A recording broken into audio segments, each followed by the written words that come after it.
Mesdames et messieurs, bonsoir et bienvenue à cette émission d'Info 9. Je le recevais en octobre dernier, puis je vous avais promis de le réinviter parce que le temps avait vraiment manqué. C'était tellement passionnant comme sujet. Puis quand on parle des astres, mon Dieu, on pourrait en parler des heures et des heures, surtout avec mon invité qui est un connaisseur extraordinaire dans ce domaine. Alors, avec grand plaisir, je le réinvite et je le reçois. C'est le président de l'Astroclub Borealis Abitibi-Ouest, M. Luc Aubu. M. Aubu, bonsoir. Bonsoir, M. Lacasse. Merci d'avoir accepté cette nouvelle invitation, cette deuxième invitation. Puis, c'est tellement passionnant.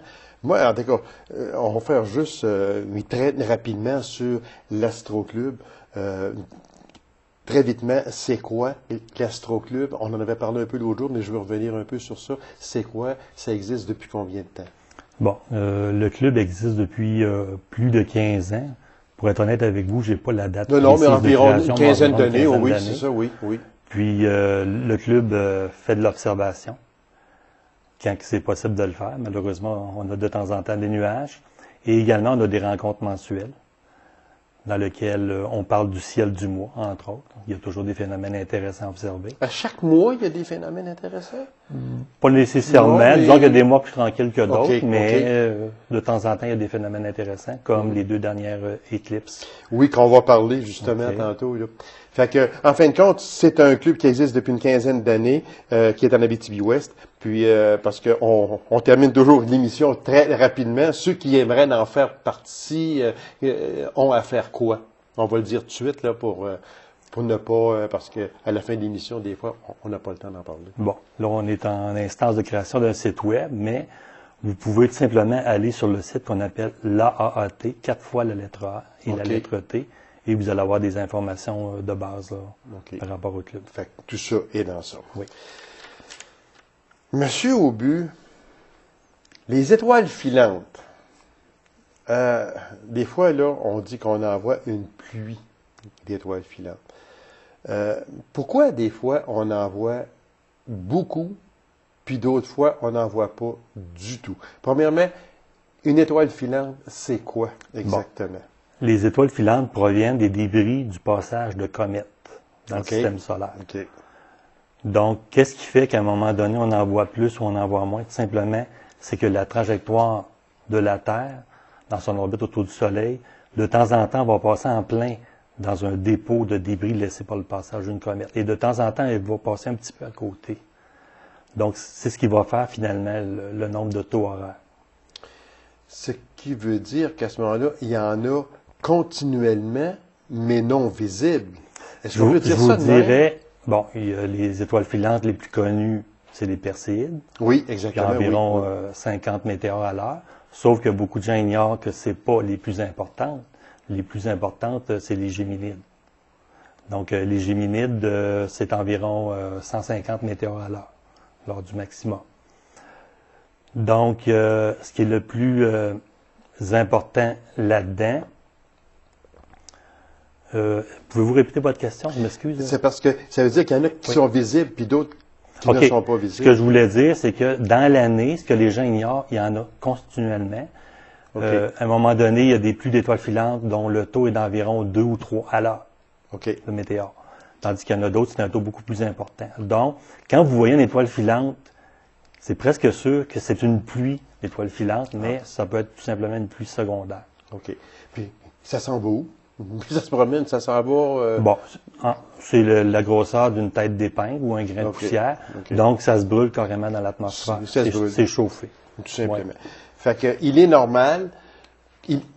Est-ce qu'il est normal d'en voir plus peut-être à certaines périodes de l'année, à certains mois, à certaines saisons?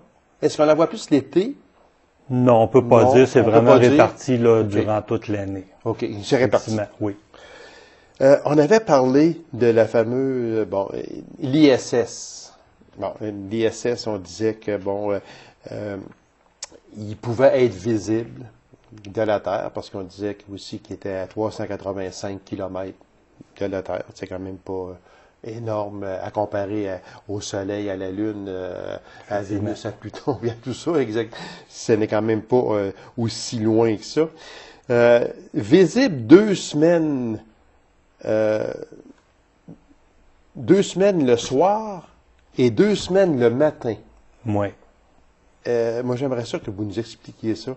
Pourquoi le matin? Pourquoi le soir? Non, c'est sûr que il est non visible le jour, c'est certain, parce qu'on ne le verra pas le jour. On ne le verra pas. Donc, le matin, ça veut dire avant le lever du soleil. Oui. Mais pourquoi qu'est-ce qui fait qu'on va le voir le matin, 2 semaines le matin, puis après ça, 2 semaines le soir, Bon. c'est... Si on imagine que c'est la Terre, c'est la station spatiale, lors de son orbite, elle décale légèrement. Ça prend environ 1h30 de faire le tour de la Terre. OK. Donc, tranquillement, elle se décale, ce qui fait qu'à un moment donné, on ne la voit plus le soir, on va la voir le matin. Il y a aussi une période de quelques jours, je me souviens bien, où on ne la voit pas du tout, ni le soir, ni le matin. C'est donc dire que si on s'assoit à la noirceur, là, dans un endroit là, où il n'y a pas vraiment de lampadaire, tout ça, on pourrait la voir si on sait où l'observer. Effectivement, et ce qui est le plus amusant, ce qui est le plus intéressant, il y a des sites qui prédisent ces heures de passage. Ah oui? Oui, comme le site Events Above, et tantôt je vous parlais de notre site Internet Oui. là, AAT, qu'on peut taper dans Google. OK. Sur la page d'accueil, justement, vous allez remarquer qu'on donne les heures de passage pour l'Abitibi-Témiscamingue. Ah, mon Dieu! Ça, c'est vraiment intéressant parce que il y a plusieurs personnes qui m'ont dit, ouais, mais demande-lui quand elle est visible, quand il est visible, elle est visible, cette ISS-là. Fait que sur le site qu'on va répéter aussi, là, qui est important, qui est AAT, A, 4 fois la lettre A 4 et fois la la lettre lettre T. D. Également, D, c'est ça vous dites? T. OK. T, OK. Également, nous avons une page Facebook. OK. Donc, sur la page Facebook, pour le trouver, la page simplement dans la recherche Facebook, tapez Association des astronomes et vous allez arriver sur notre site. OK. Et je m'occupe également d'un compte Twitter, Astro Abitibi. OK. Et quand il y a des phénomènes comme ça, je les annonce. OK. Ça, c'est très bon à savoir. L'ISS, on dit que c'est la plus brillante dans le ciel. Est-ce que c'est possible? Ce qu'on pourrait dire, c'est le point qui se déplace dans le ciel le plus brillant. Donc, quand on parle de brillance d'un astre, on parle de magnitude. Plus le chiffre est négatif, plus c'est brillant. Comme la station spatiale, parfois, c'est près de -4, -3,5, -4. OK. Donc, c'est un objet très brillant. Par comparaison, la Lune, c'est -16. Ah, OK. Fait, ça veut dire que c'est quoi? C'est moins brillant?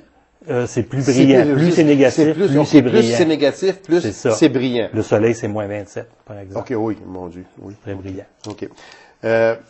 On dit que l'ISS aussi, elle est visible environ 5 minutes, mais pas au début de sa course et pas à la fin. Oui. Lorsqu'elle est au milieu de sa course. Dû à quoi? C'est tout simplement que la Terre, OK, va cacher l'éclairage de la station spatiale. Juste pour faire une explication courte, on a la Terre, oui. On a la station spatiale au-dessus de nous, et le Soleil, lui, s'est couché.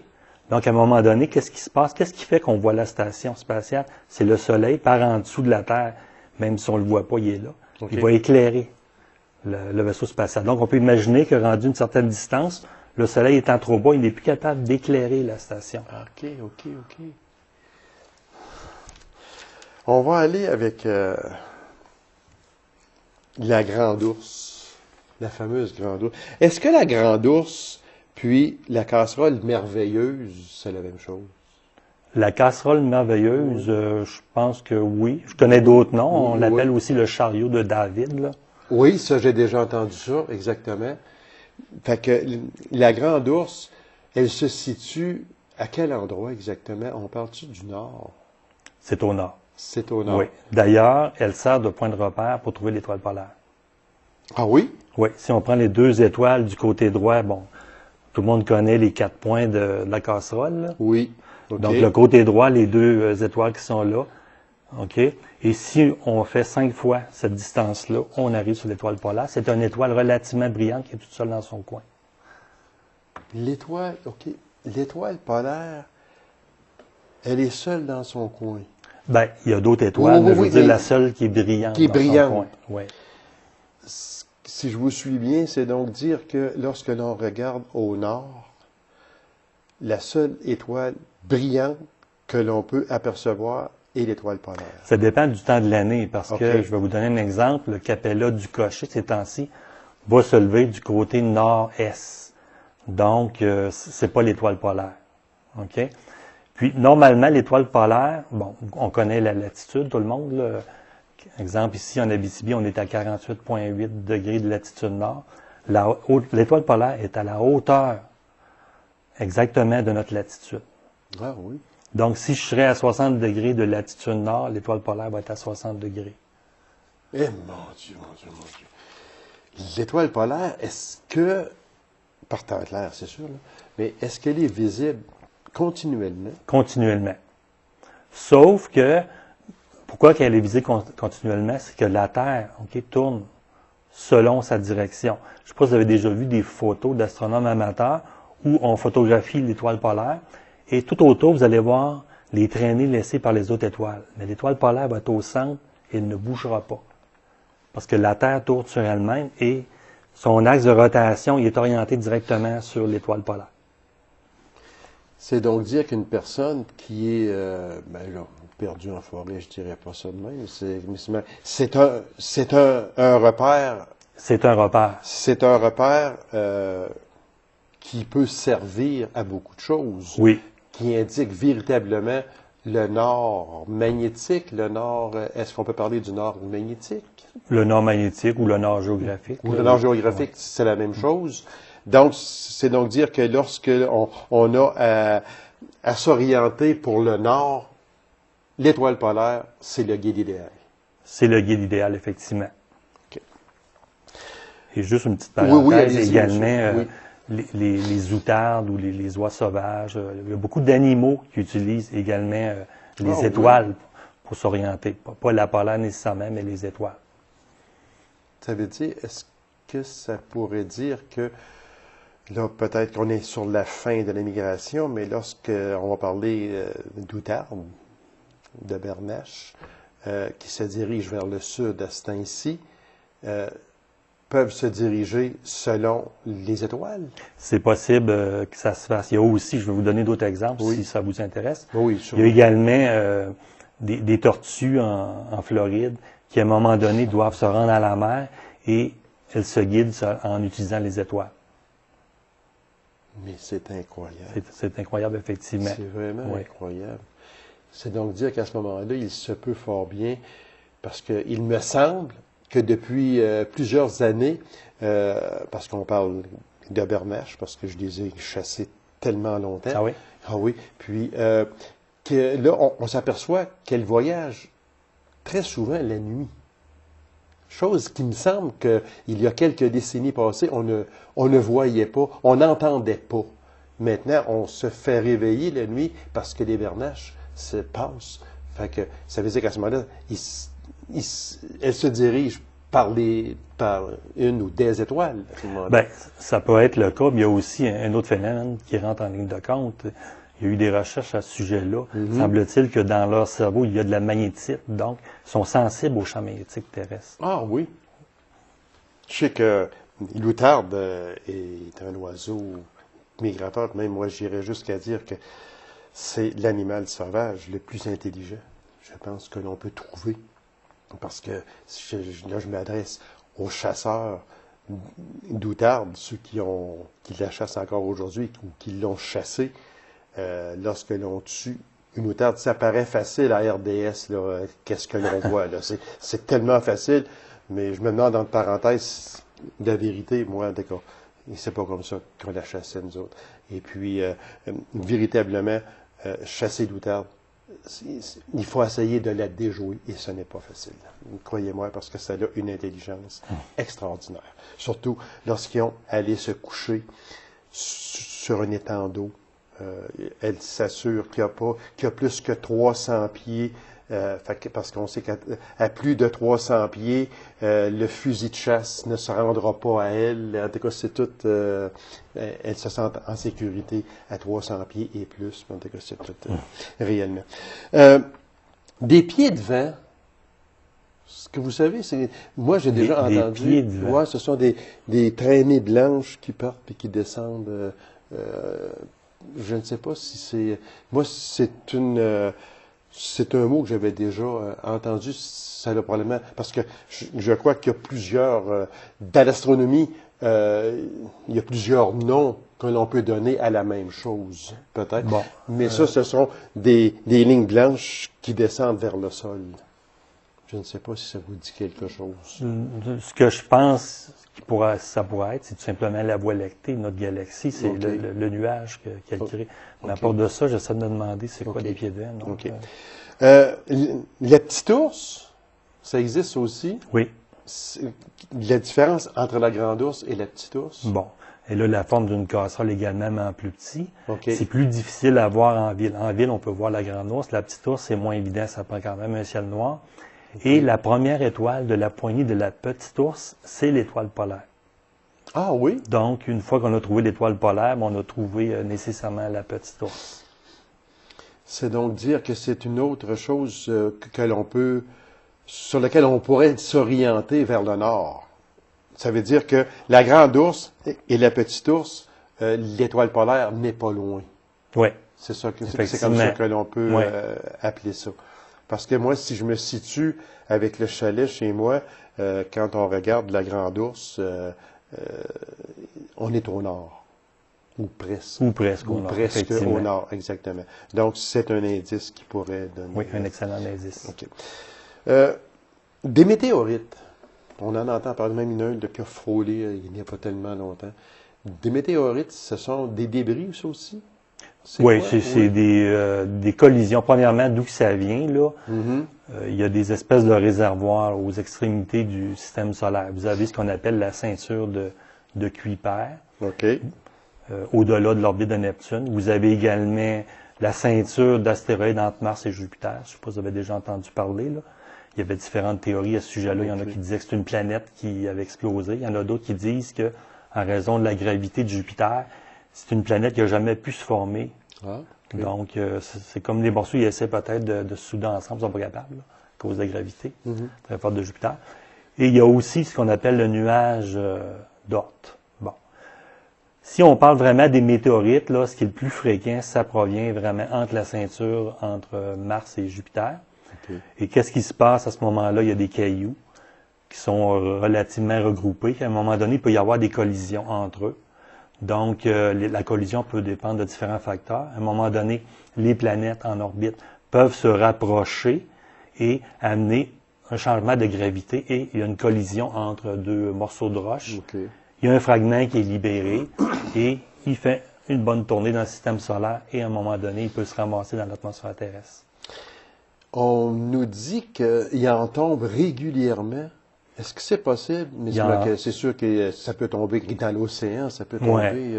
80% de la surface de la Terre, c'est de l'eau. Oui. Donc, comme vous dites, là, la plupart du temps, ça va tomber dans l'eau.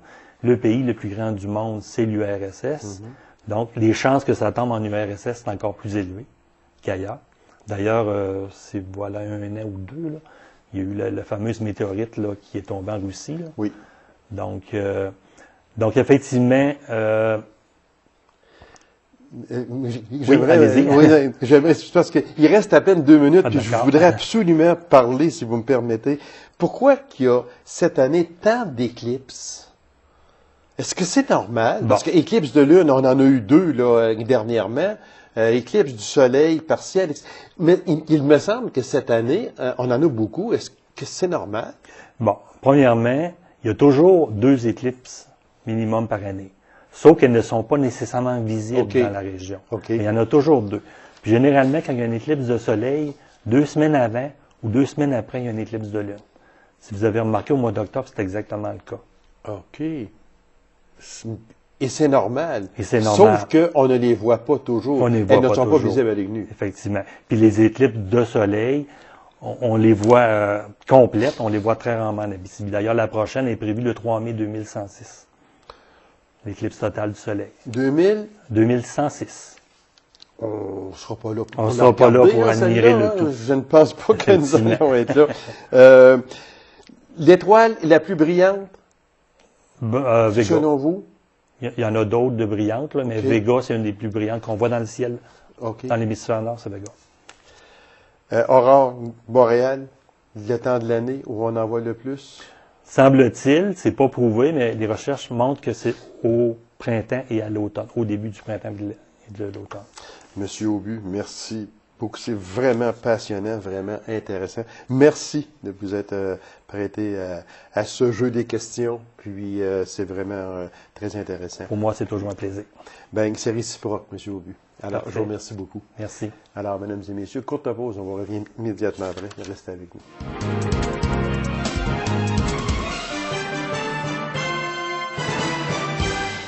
Le projet Vroom est bel et bien vivant. Alors, pour nous en parler, je reçois M. Mathieu Poirier, qui est agent au projet Vroom. M. Poirier, bonsoir. Bien, bonsoir. Merci d'avoir accepté cette invitation-là, M. Poirier. Je recevais au printemps passé la madame qui était en charge de ce projet-là, que vous remplacez aujourd'hui. Elle va revenir, elle, c'est ça? Ah ben oui, on l'espère. Oui. Et puis, elle était venue un peu expliquer c'était quoi que le projet Vroom, qui était tout nouveau à ce moment-là, tout chaud, comme on dit.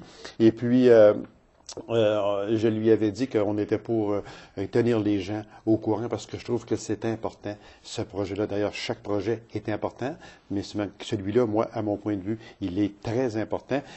Comment va le projet depuis le mois d'avril dernier? Parce que vous avez quand même un bout de chemin de fait, là. Ah, totalement. Ben, il va très, très bien. Ça, c'est sûr, on peut se le dire.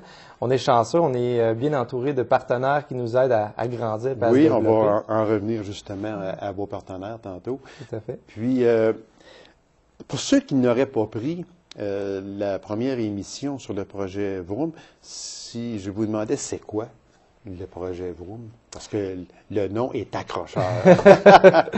On vous remercie. Ben en fait, ça le dit, hein, c'est un peu en lien avec les saines habitudes de vie au niveau du déplacement écologique, hein, Vroom. Okay. C'est pourquoi on tente de trouver des méthodes que les gens puissent trouver une alternative aux voitures, puis à tout ce qui est un peu problématique. Qui est moins polluant, oui, exactement. Oui. Mais en fait, c'est un atelier boutique qui est basé sur l'écologie, sur la récupération de vélos usagés qui sont, dans le fond, matière à dépouillement, à être mis en arrière d'une remise ou à être laissé un peu partout sans être utilisé. Fait que nous, on les récupère, puis on essaie de les rendre les plus accessibles possibles aux gens qui vont en bénéficier là, en les achetant. Ouais. OK. Est-ce que le public collabore bien?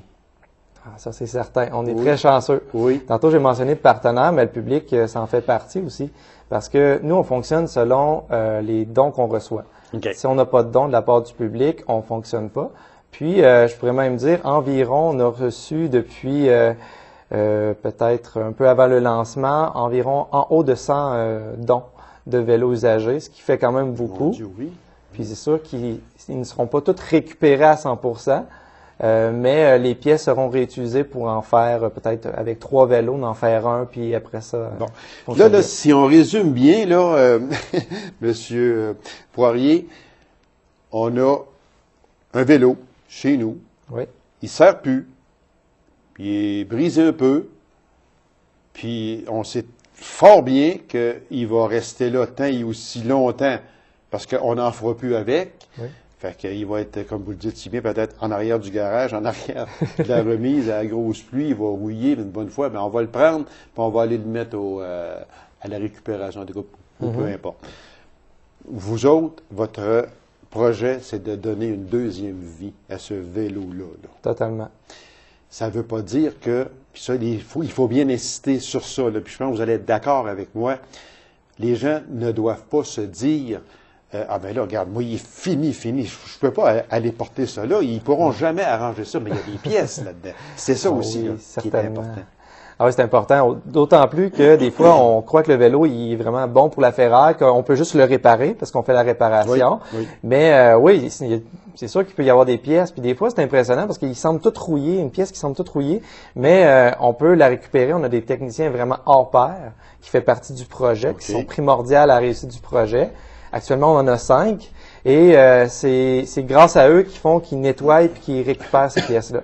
Ça, c'est clair. Ils peuvent venir les porter s'ils ne sont pas certains. Ils viennent nous porter. Une chose est certaine, que vous pensiez que votre vélo, il servira plus jamais, ça me donne rien d'aller porter ça là. Non. Eux autres, vous allez décider qu'est-ce que vous allez faire avec, tout simplement. S'il est réparable ou si vous allez prendre simplement des pièces, parce que vous allez prendre des pièces pour remonter d'autres vélos. Ah, exactement. Donc, vous donnez une deuxième vie au vélo. Ah oui, ça c'est clair. Ah oui. Ah, puis des fois, c'est très impressionnant là, à quoi ça peut ressembler là, quand c'est tout prêt, là, le produit fini. Puis, après que le vélo a sa deuxième vie, vous les vendez, c'est ça? Oui. OK. À monsieur, madame, tout le monde. Monsieur, madame, tout le monde. On a des vélos pour enfants, du petit tricycle jusqu'au vélo très grand de monsieur qui peut peut-être mesurer 6 pieds 10, là, sans exagérer. Et puis, le prix des vélos est vraiment selon les pièces neuves qu'on rajoute sur le vélo. Ah, OK. Donc, si on met de la peinture, puis qu'on met des pièces neuves, c'est le prix des pièces seulement. Donc, ça peut commencer environ à 25 $ un vélo. Ça peut aller en moyenne jusqu'à 75 à 100 $ maximum. Mon Dieu, c'est accessible. C'est quand même très accessible. On veut le rendre Il y a une accessible. chose que vous avez dite, puis que je veux revenir sur ça, jusque le tricycle aussi. Oui. C'est ça qui est important, là, pas seulement le vélo 2 roues. Tricycle. Toutes sortes de vélos. Tout ce qui roule, on le prend. Que ce soit trottinette, planche à roulettes, on prend tout. Ah oui, tout ce qui roule. Oui, ça, là, je ne savais pas ça, là. Fait que, non, mais c'est bon, là, de le dire, c'est pas seulement le vélo. Non. Le vélo, principalement, c'est clair, parce que on a plus grand effectif. Mais planche à roulettes brisées, même juste des pièces, les trottinettes qui est très populaire aussi, on les prend, on les récupère, puis les gens apprécient. Vous êtes parrainé par le Carrefour Jeunesse Emploi? Oui, exactement. Qui est grâce à eux, en collaboration aussi avec Emploi Québec, font qu'on a un plateau de travail. Plateau de travail qui va aider présentement 5 personnes qui sont nos 5 techniciens qui sont importants à pouvoir intégrer le marché du travail puis à le maintenir par la suite. C'est ça qui est très important aussi. Oui. Donc, si on parlait de la mission du projet Vroom, c'est un peu comme faciliter la transition. Oui, parce que comme je l'ai mentionné, principalement, c'est un projet préparatoire à l'emploi. Oui. Grâce à ce plateau de travail-là, ça va aider les personnes qui en bénéficient à, par la suite, par les habiletés qu'ils développent, puis l'expérience qu'ils vont acquérir, ensuite intégrer le marché du travail, avoir un atout, une expérience de travail. C'est la transition, là. Oui. Exact. Il reste à peine 30 secondes. Ceux qui nous écoutent puis qui ont des vélos à donner, même s'ils sont rouillés, c'est pas grave, ils font quoi? Ah, ben, qui nous appellent, c'est au 333-4008. OK. C'est en boutique. OK. Et puis, on peut même offrir le service de cueillette. Donc, aller les chercher si les gens ne peuvent pas venir les porter. Okay. Ça nous ferait plaisir d'avoir leur don, bien évidemment. Alors, M. Poirier, merci beaucoup. Vous donnez une deuxième vie à des objets que l'on pense finis. Puis aussi que c'est pour aussi aider à faire une certaine transition dans le monde du travail. Et puis c'est très écologique également, ça c'est à spécifier. Monsieur Poirier, merci beaucoup. Continuez votre excellent projet. Ben, merci beaucoup. C'est moi qui vous remercie. Alors, mesdames et messieurs, merci d'avoir été là. On se donne rendez-vous à une prochaine émission d'Info 9. Au revoir.